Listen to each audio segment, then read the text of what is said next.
Assalomu alaykum YouTube ijtimoiy tarmoqlar kuzatuvchilari, YouTube ahli. Men murojaat qilmoqchiman. Bu yil prezidentimiz tomonidan xotin-qizlarga, bolalarga qo'l ko'targan O'zbekistonda yashamasin ham, turmasin ham degan qarori chiqdi. Men bundan 1-2 oy oldin jarohatlanganman.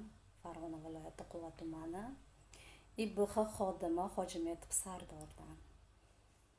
Men oddiy jinoyat ish qilmaganman. Aybim onamni borganim bo'lgan, tog'amning gapiga kirib menga jarohat yetkazgan. O'sha Hojimetov Sardor degani Tolmozor MFni uchastkovoyi. Hozir u tirikchiligini qilib ishlab yuribdi, o'zini bilmagan holda ayol kishiga jarohat yetkazib, men oyog'im og'rigan holda hozir ishga layoqatsizman. Ko'kargan joylari o'sha kishan solib qo'limni qayirib ko'kargan joylari bitib ketgan.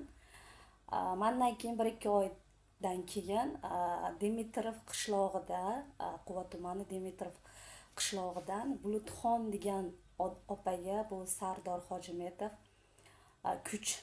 kuch bilan jarohat yetkazgan. Hozir o'sha Bulutxon opa qo'ltiq tayoqda yuribdi ekan.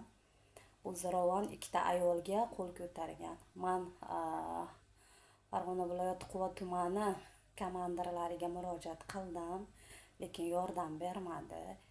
Endi prokurorlardan so'rab qolaman. Quva inobatga olmadi. Farg'ona prokurorlariga, Farg'ona viloyati prokurorlariga meni kuzatib turgan bo'lsa murojaat qilib qolaman. Shu prezidentimiz qarorini, ayollarga qo'l ko'tarilmasin degan qarorini inobatga olishini iltimos qilib qolaman murojaatini. Men Farg'ona viloyati Quva tumanidan G'oyiba Yulduzxon bo'laman.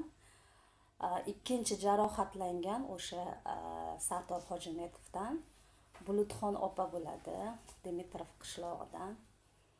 2 ayolga yordam berishlaringizni iltimos qilib qolaman. Hurmatli prokurorlardan iltimos qilib qolaman. Prezidentimiz qarorini inobatga olgan holda.